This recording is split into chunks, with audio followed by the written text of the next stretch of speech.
تو یہ ہے کہ ایک رکوع ہے، اس کے اندر 11 آیات ہیں اور مکی صورت ہے، اور مکہ کا بھی ابتدائی زمانہ، یہ ہوگی جی بات، جی زمانہ نزول وہ تھا کہ جب رسول پاک صلی اللہ علیہ وسلم پر وحی نازل ہو رہی تھی، اور بوجھ وحی کا جو ہے وہ جو بتاتے ہیں احادیث، وہ تو اتنا ہے کہ جس اونٹنی پر رسول پاک صلی اللہ علیہ وسلم بیٹھے ہوئے ہوتے تھے تو وہ اب کھڑی ہوتی تھی تو وہ اونٹنی بیٹھ جاتی تھی۔ رسول پاک صلی اللہ علیہ وسلم پر جو وحی آتی تھی تو حضرت عائشہ صدیقہ بتاتی ہیں کہ آپ کا چہرہ مبارک اس کے اوپر بہت زیادہ پسینہ آ جاتا تھا۔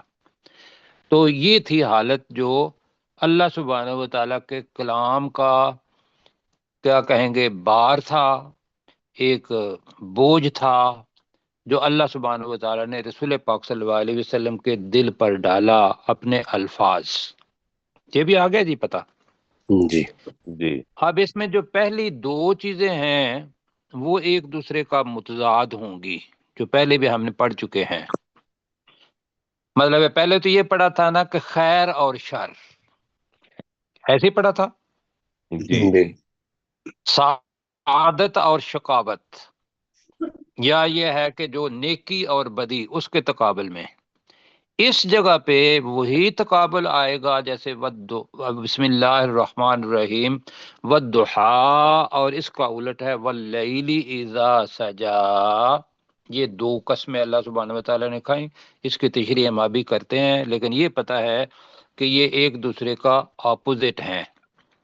اب یہاں جو ہے اپوزٹ ہونا یا بالعکس ہونا، یہ اس وجہ سے ہے کہ وحی کا نزول یہ والضحیٰ ہے، ٹھیک، اور جی وحی کا رک جانا یہ واللیل ہے، ٹھیک۔ جی اب یہ جو رک جانا، اس کے بارے میں آپ کے سامنے حدیث ابھی پڑھوں گا۔ جو بتا رہا ہوں وہ یہ ہے کہ پہلی دو آیات اس کے اندر قسم آئے گی، 3 اور 4 اور 5، اس میں اللہ سبحانہ و تعالیٰ رسول پاک صلی اللہ علیہ وسلم کو ایک بڑی خوشخبری دے گا اور ساتھ تسلی بھی دے گا، اور جو رسول پاک صلی اللہ علیہ وسلم کے دل کے اندر چیزیں تھیں یا لوگ جو کہتے تھے ان کا جواب بھی اس کے اندر آئے گا۔ کہاں تک؟ آیت نمبر 5 تک، فترضیٰ۔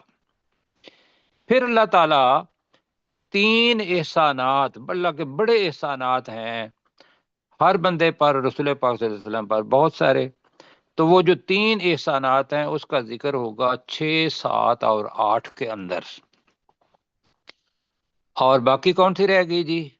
9، 10 اور 11۔ 11 ہاں، اب اس کے بدلے میں اللہ سبحانہ و تعالیٰ کہے گا کہ اب میں نے مہربانیاں آپ پر کی ہیں تو آپ بھی دوسروں کے ساتھ یہ اس کا جواب کیسے دیں، کہ یتیم کے ساتھ سلوک کیسے کریں، جی، اور وَأَمَّا الْيَتِيمَ فَلَا تَقْهَرْ، اوپر پڑھیں کریں ذرا اس کو اور تھوڑا سا کر دیں جی۔ اور سوالی جو ہے، سوال کرنے والا، فقیر یا کوئی علم حاصل کرنے والا، سائل کے بہت سارے معنی آئیں گے، اس کو تو مات جھڑک، یہ 2 چیزیں بتایا اللہ تعالیٰ نے۔ اور تیسری چیز اللہ تعالیٰ کہے گا کہ اللہ سبحانہ و تعالیٰ کے احسانات کا ذکر کرتا رہے۔ ٹھیک ہو گئی جی، یہ تمہارا ایک خاکہ آ گیا۔ اب بتانا مجھے یہ ہے کہ یہ صورت جو ہے اس کا شان نزول جو حدیث کے اندر آتا ہے وہ کیا ہے؟ جی پڑھو جی، جی جی ضرور سر۔ بخاری شریف کی حدیث ہے جی 4950۔ کیا نمبر ہے؟ 4950 4950، اور میں اگر کہوں تو 4983 بھی ہے، 1124 بھی ہے، 1125 بھی ہے، مسلم شریف کی 4656۔ یہ حدیث کا نمبر اس لیے بتا رہے ہیں کہ آپ ان کو دیکھیں، خود گوگل پر کتاب کا نام لکھیں، آگے حدیث کا نمبر لکھیں تو وہ آ جائے گی۔ اب وہاں حدیث کے درمیان میں سے وہ یہ ہے کہ سمیت جندب بن سفیان قالا، کہ جندب بن سفیان رضی اللہ تعالیٰ عنہ صحابی ہیں، انہوں نے سنا، قالا کہ کہا، کس نے؟ جندب بن سلیمان نے، کہ اشتقا رسول اللہ صلی اللہ علیہ وآلہ وسلم۔ اشتقا کا مطلب یہ ہوتا ہے بیمار ہو جانا، شکوہ کرنا بھی ہوتا ہے سخت، اور بیمار ہو جانا بھی ہوتا ہے، کہ رسول پاک صلی اللہ علیہ وسلم جو تھے وہ بیمار ہو گئے۔ جی تو فلم یقم لیلتین، تو وہ او ثلاثہ، جی او ثلاثہ بھی ہے، وہ 2 یا 3 راتوں کے لیے قیام نہیں کر پائے۔ میں ابھی اس کی طرف آؤں گا، مجھے بتائیے گا اگر میں بھول جاتا ہوں۔ فجاءت امرأۃ، تو ایک عورت آئی، فقالت، تو اس نے رسول پاک صلی اللہ علیہ وسلم کو کہا، یا محمد، اے محمد صلی اللہ علیہ وسلم، انی لارجو ان یکون شیطانک قد ترکک۔ اب یہ اس کا طنز تھا، مذاق تھا۔ اس نے کہا کہ بھئی میں امید رکھتی ہوں یا مجھے یقین ہے، انا باغ آ رہا ہے ان، کہ تیرے شیطان نے نعوذ باللہ تجھے چھوڑ دیا ہے، تجھے چھوڑ دیا ہے۔ لم اراہ بقربک، کہ میں اسے تمہارے نزدیک دیکھتی نہیں ہوں، منذ لیلتین او ثلاثہ، 2 یا 3 راتوں سے میں دیکھ نہیں رہی ہوں۔ تو فانزل اللہ والضحی واللیل اذا سجا، تو اس وقت یہ سورت والضحی واللیل اذا سجا، یہ سورت نازل ہوئی۔ اب وہ سورت کا وہ کون تھی عورت؟ وہ کہتے ہیں کہ یہ ذہن میں رکھیے گا کہ رسول پاک صلی اللہ علیہ وسلم مکہ میں تھے، تو وہ قیام کہاں کرتے تھے؟ بتائیے ذرا جلدی جلدی۔ حضرت خدیجہ جی کے گھر میں۔ نہیں قیام جو ہے وہ خانہ کعبہ کے اندر ہی ہوتا تھا۔ رسول پاک صلی اللہ علیہ وسلم پر وہی شروع ہو گئی تھی، درمیان میں آ کے وہی کا تسلسل جو تھا وہ رک گیا۔ وہ جو رکنے کا تھا تو وہی تو اس نے کہا کہ میں 2-3 دنوں سے آپ کو نہیں دیکھ رہی ہوں کہ بھی آپ قیام اللیل کے لیے نہیں آ رہے۔ اب ذہن میں کیا آتا ہے؟ ذہن میں آتا ہے آج کل کا بیت الحرام، جی جی آج کل کے ذہن میں یہ آتا ہے کہ بھئی یہ بیت اللہ نہیں تھا اس وقت۔ اس وقت بیت اللہ اتنا اندر تھا کہ اس کے ایک سائیڈ پر جہاں حتیم ہے، وہ جو ڈی بنتی ہے نا، ڈی بنتی ہے، جی اس کے ساتھ ہی رسول پاک صلی اللہ علیہ وسلم کے جو چچا تھے ان کے گھر تھے، جی۔ تو ابو لہب کا گھر بھی وہی تھا۔ ابو لہب کی بیوی کی کنیت ہے ام جمیل، اور اس کا نام میں نے لکھا تھا آپ کے لیے، اب یہ ہے کہ مجھے تلاش کرنا پڑے گا، بہرحال تو ام جمیل اس نے یہ الفاظ کہے تھے، یہ طنز مزاح یہ کیا تھا کہ وہ ایمان والی تو تھی نہیں، ابو لہب بھی اور اس کی بیوی بھی، تو وہ دیواریں بھی چھوٹی، بیت اللہ بھی پاس، تو رسول پاک صلی اللہ علیہ وسلم نے قیام کے لیے اس وقت بھی، اس کا مطلب ہے کہ نماز ادا کرتے تھے رسول پاک صلی اللہ علیہ وسلم، اس وقت بھی نماز فرض نہیں ہوئی تھی۔ یہ قیام اللیل وہ نہ پڑھیں دیکھیں کہ بھی وہ قیام اللیل جو بعد میں فرض ہو گیا تھا، یا تہجد جو، تو اس سے پہلے رسول پاک صلی اللہ علیہ وسلم قیام کرتے تھے۔ تو یہاں بتانا کیا ہے کہ وہ جو وحی کا سلسلہ تھا وہ کچھ دنوں کے لیے رک گیا۔ رسول پاک صلی اللہ علیہ وسلم اپنی جگہ پہ پریشان ہوں گے، جو ابھی ہم پڑھیں گے تو پتہ چلتا ہے یہاں سے۔ اب یہ تناظر اپنے ذہن میں رکھ کے تو ہم اب پڑھتے ہیں قرآن مجید کی آیات۔ تیار ہیں جی؟ جی جی بسم اللہ الرحمن الرحیم، اللہ کے نام کے ساتھ جو بہت زیادہ رحم کرنے والا اور انتہائی مہربان ہے۔ والضحیٰ، قسم ہے دھوپ چڑھنے کے وقت کی۔ قسم ہے، پہلے پڑھا ہے والضحیٰ، دھوپ کی، یہی پڑھا تھا نا ہم نے؟ جی ہم نے جی پہلے پڑھا ہے جی تو سر، پیچھے آیا تھا والضحیٰ پڑھا ہے دھوپ لفظ۔ چڑھنے کے وقت تو کا وہاں قسم۔ ہم نے یہ کیا تھا کہ بھئی ہم دھوپ اس لیے کہہ رہے ہیں کہ روشنی کے ساتھ گرمی بھی ہوتی ہے۔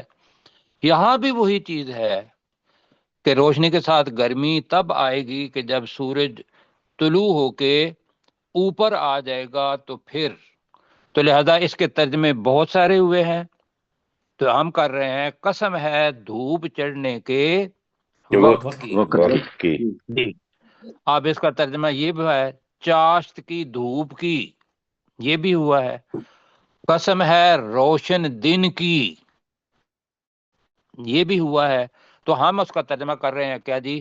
قسم ہے دھوپ کے دھوپ دھوپ چڑھنے چڑھنے کے کے وقت کی۔ وقت کی۔ وقت کی۔ اب اس کو دیکھیں، یہ تشریح ہے۔ اللہ سبحانہ و تعالیٰ کو پتا ہے کہ اللہ تعالیٰ پہلی بات تو یہ ہے کہ یہ بتا رہا ہے کہ میری پہچان، کائنات کی جو چیزیں میں نے بنائی ہیں ان کی طرف دیکھو تو میری پہچان ہوگی، تو میں ان کی قسم کھا رہا ہوں۔ لیکن یہاں جو ایک نقطہ ہے وہ یہ ہے کہ رسول پاک صلی اللہ علیہ وسلم پر جو وحی آتی رہی اس کا تعلق ایک روشنی سے ہے، نور سے ہے۔ ٹھیک ہے جی؟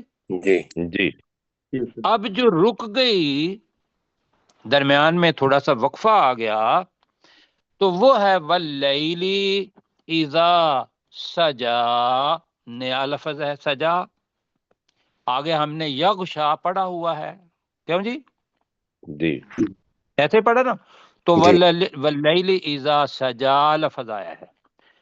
اب وہ جو سجا لفظ آیا ہے نا، جو ابھی میں نے آپ کو حدیث بتائی ہے نا، اس سے پہلے بخاری شریف نے، بخاری جی نے مطلب ترجمہ اس کا وہاں انہوں نے خود کیا ہے، بخاری نے، حضرت اسماعیل جی بخاری جی علیہ الرحمہ کہیں، جی تو انہوں نے رحمۃ اس اللہ۔ کا ترجمہ کیا ہے، اور باقی لوگوں نے بھی، کہ یہ رات کا وہ وقت ہوتا ہے کہ جس کے ساتھ سکوت اور سکون ہو۔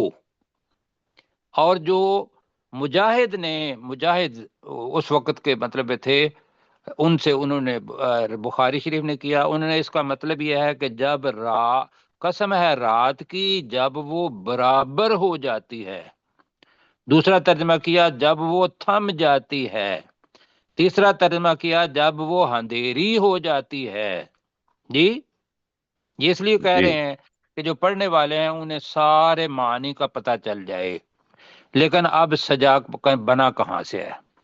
سجا بنا ہے سجوا سے، سجوا، سین جیم واو اس کے اوپر شاد، سجوا، سجوا سے ماضی ہے سجا۔ سجا کا مطلب یہ ہوتا ہے کہ سکوت، رات کا سکوت، سکوت کا مطلب ہوتا ہے خاموشی اور سکون، یہ ہے اس کے جی معنی، جب وہ چھا جائے۔ ہم اس کا ترجمہ کیا کر رہے ہیں؟ ہم اس کا ترجمہ وہی پہلے والا کر رہے ہیں، اور رات کی قسم جب وہ چھا جاتی ہے۔ ٹھیک ہے جی؟ جی ٹھیک ہے سجا جیسے یغشا تھا، اسی وہی ترجمہ ہم کر رہے ہیں، اس لیے کہ اس کا ترجمہ باقاعدہ ہے ایک سجا کا، کہ میں نے بتایا کہ ایک ہی لفظ عربی کا ہوتا ہے، اس کے بہت سارے معنی ہوتے ہیں، ان میں سے ایک کا ہم نے انتخاب کرنا ہوتا ہے۔ تو یہاں وہ ہے کہ جب خوبصورتی پیدا کرنے کے لیے مفسرین نے یہ کہا کہ یہاں رات اس لیے آئی دن کے کہ وہ جو وحی تھی اس کو کیا ہوا؟ رک گئی۔ ہاں جی، وہ کچھ دنوں کے لیے رک گئی۔ یہ اللہ سبحانہ و تعالیٰ کو پتا تھا کہ بھئی میں نے اس لیے روکی ہے کہ اس کا بار بہت بڑا ہے، اس کا بار بہت وزن زیادہ ہے، تو لہذا وہ لفظ آپ نے پڑھا ہوگا فترہ، جی اگر یاد ہے تو۔ فترہ کا مطلب ہوتا ہے وقفہ درمیان جی میں۔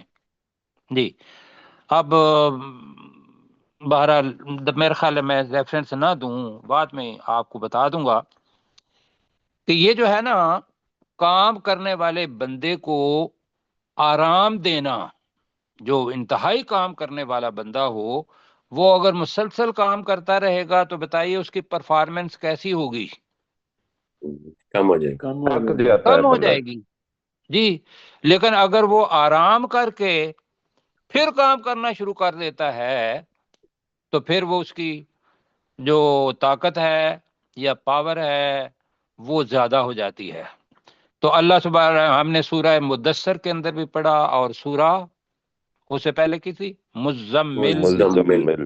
جی اس کے اندر بھی پڑھا کہ اللہ سبحانہ و تعالیٰ نے کہا کہ بھی اب جلدی جلدی قرآن مجید کو ہمارے اتنی نہ پڑھا کرو کہ بھی جلدی جلدی یہ وہی آ جائے، اس کو ٹھہر ٹھہر کر پڑھا کرو۔ وہاں بھی پھر تہجد کے اندر بھی اللہ سبحانہ و تعالیٰ نے کہا کہ پہلے تو بہت زیادہ مشقت تھی، اب اس کو کم کر دیتے ہیں جتنا آسان لگے۔ یہ پڑھا تھا نا ہم نے۔ جی جی اب وہی یہاں بھی ہے کہ اللہ سبحانہ و تعالیٰ کی تسلی، اللہ سبحانہ و تعالیٰ کی محبت، رسول پاک صلی اللہ علیہ وسلم کے دل میں یہ باتیں ڈیفینیٹلی آئی ہوں گی کہ جو اللہ تعالیٰ اس کا کہ اللہ نے مجھے چھوڑ دیا ہوا ہے، اللہ مجھ سے بیزار ہو گیا ہوا ہے۔ جی کہ بھی وہی نہیں آئی کہ مطلب ہے آپ اس خوشی کا تصور کریں کہ جو جس کے ساتھ بندہ بہت زیادہ محبت کرتا ہے وہ مل جاتے، وہ اس کو ملتا رہے، ہر روز ملتا رہے ملتا رہے ملتا رہے، اور درمیان میں سے کچھ دن نہ آئے تو صورتحال کیا ہوتی ہے؟ جی پریشانی کی ہوتی ہے۔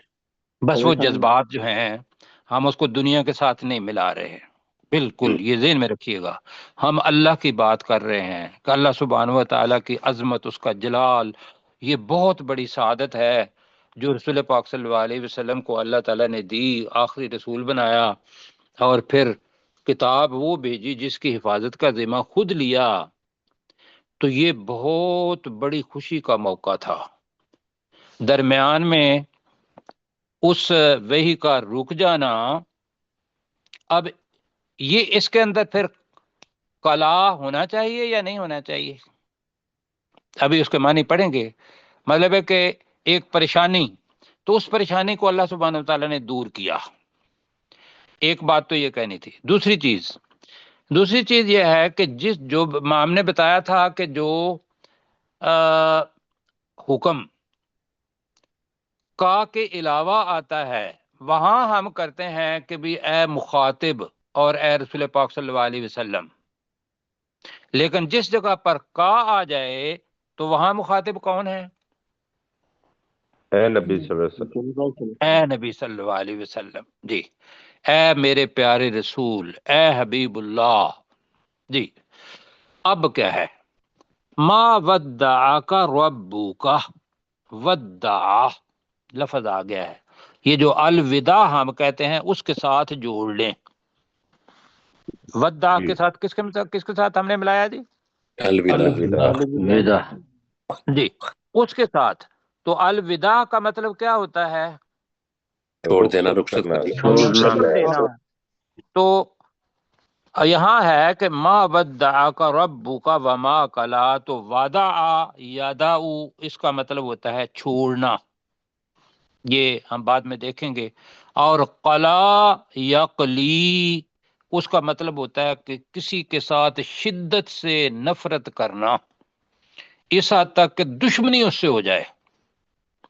میں آپ کے سامنے آپ کو یاد دلا رہا ہوں کہ ہم نے سورہ شعراء پڑھی تھی، اس کے اندر لوط علیہ السلام کا ذکر ہوا تھا، اور وہاں ہم نے پڑھا تھا لوط علیہ السلام نے کہا کہ قال انی لعملکم من القالین، کہ لوط علیہ السلام نے کہا کہ بے شک میں تمہارے اس عمل سے، جو کہ لفظ ہم لواتت کہتے ہیں، جی یہ جو عمل ہے اس سے دشمنی کرنے والا ہوں، دشمنی کرنے والوں میں سے ہوں. یہ تھا نا دشمنی کرنے والوں میں قول، تو قول کا مادہ وہاں ہم نے پیا تھا کہ کلا ہی ہے. تو کلا کا مطلب ہے سخت نفرت کرنا اس حد تک کہ دشمنی ہو جائے. اب اس کے اندر ہے کہ بغض رکھنا. جی تو ہم اس کا ترجمہ ابھی کر رہے ہیں. ما ودعک ربک، تیرے رب نے تجھے نہیں چھوڑا. وما قلا، اور نہ وہ ناراض ہوا بیزار ہوا.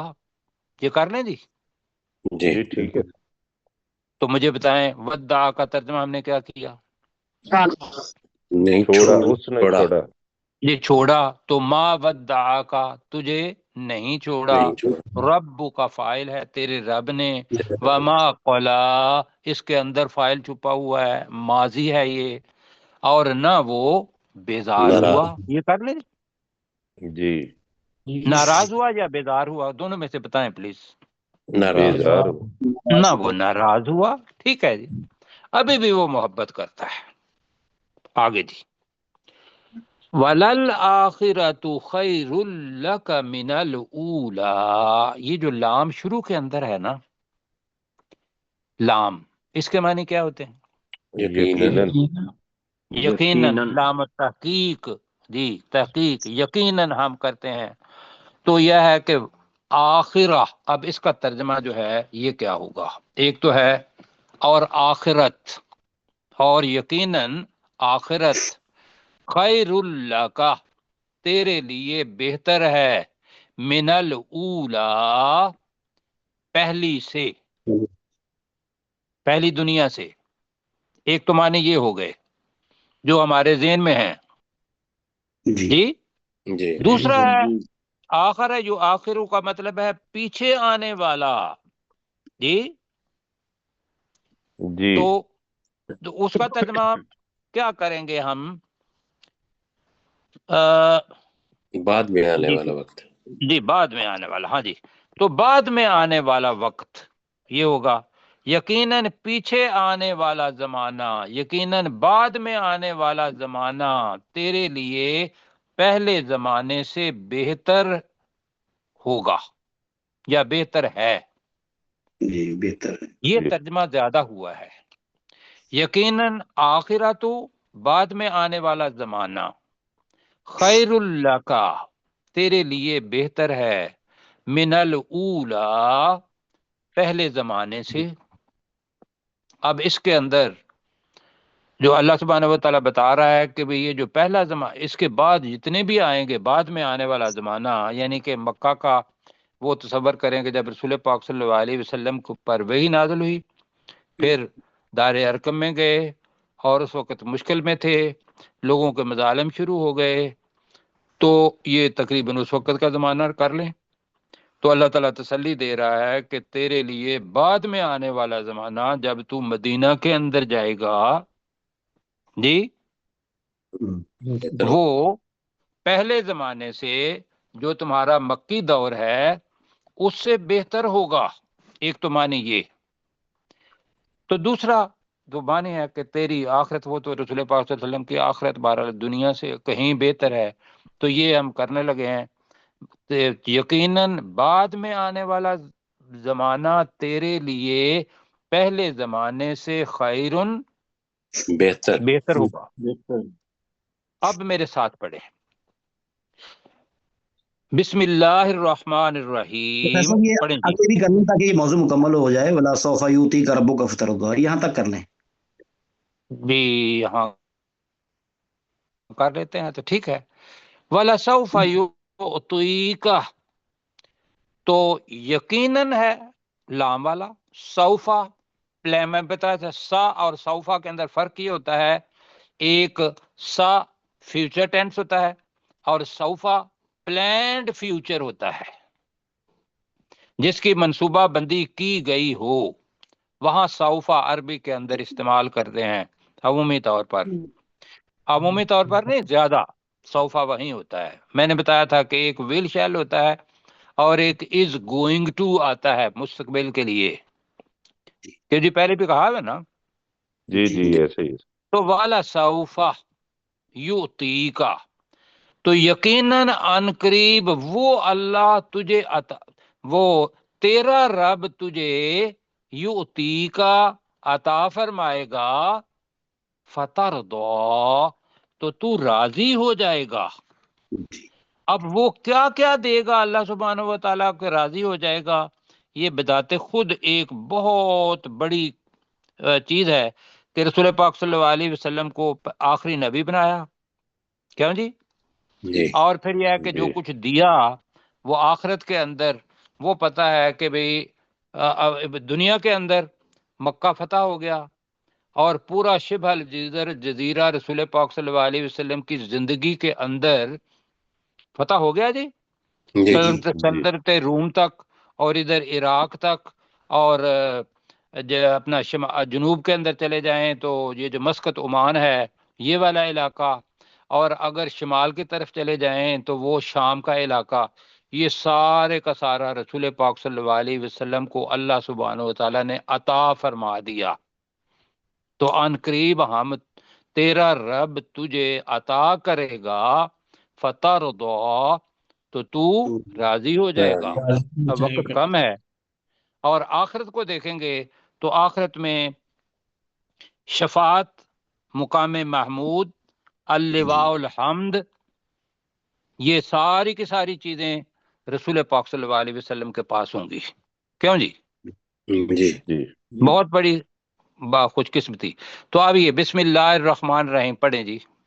اللہ کے نام کے اللہ ساتھ کے جو نام کے بہت زیادہ ساتھ جو رحم بہت کرنے زیادہ رحم کرنے والا انتہائی والا مہربان نام ہے۔ کے ساتھ جو بہت زیادہ رحم کرنے والا اور انتہائی مہربان ہے۔ والضحیٰ، قسم ہے دھوپ چڑھنے کے وقت کے وقت کی، قسم ہے دھوپ چڑھنے کے وقت کی، واللیل اذا سجا، اور قسم ہے رات کی جب چھا جائے۔ اور جب وہ قسم چھا ہے جاتی ہے۔ رات کی جب وہ چھا جاتی ہے، یہی ہم کر رہے ہیں۔ جی ما ودعک ربک، ترجمہ، تیرے رب نے تجھے نہیں چھوڑا مجھے نہیں چھوڑا، تیرے رب نے تجھے نہیں چھوڑا، وما قلا، اور نہ ہی وہ ناراض ہوا۔ اور نہ ہی وہ ناراض ہوا، بلکہ یہ ہے تسلی، وللآخرۃ، پڑھیں اور ترجمہ، یقیناً بعد میں آنے یقیناً والا آخرت، زمانہ یقیناً آنے والے بعد زمانے میں آنے والا زمانہ، خیر اللہ کا، جلدی میں، تیرے لیے بہتر ہوگا بہتر ہے تیرے لیے بہتر ہوگا، من الاولی، پہلے پہلے زمانے سے۔ سے، پہلے زمانے سے، وَلَسَوْفَ يُعْطِيكَ رَبُّكَ، اور یقیناً اور عنقریب یقیناً عنقریب تیرا رب تجھے دے گا، اور یقیناً عن قریب تیرا رب تجھے دے گا، عطا کرے گا، فترضا، اور تو راضی ہو تو جائے راضی ہو جائے اور گا۔ تو راضی ہو جائے گا۔ چلیں جی قیصر بھائی پلیز، وقت ہے تو بسم جتنا بھی۔ اللہ الرحمن الرحیم، اللہ کے نام کے ساتھ جو بہت زیادہ رحم کرنے والا اور انتہائی مہربان ہے۔ والضحیٰ، قسم ہے دھوپ چڑھنے کے وقت کی، واللیل اذا سجا،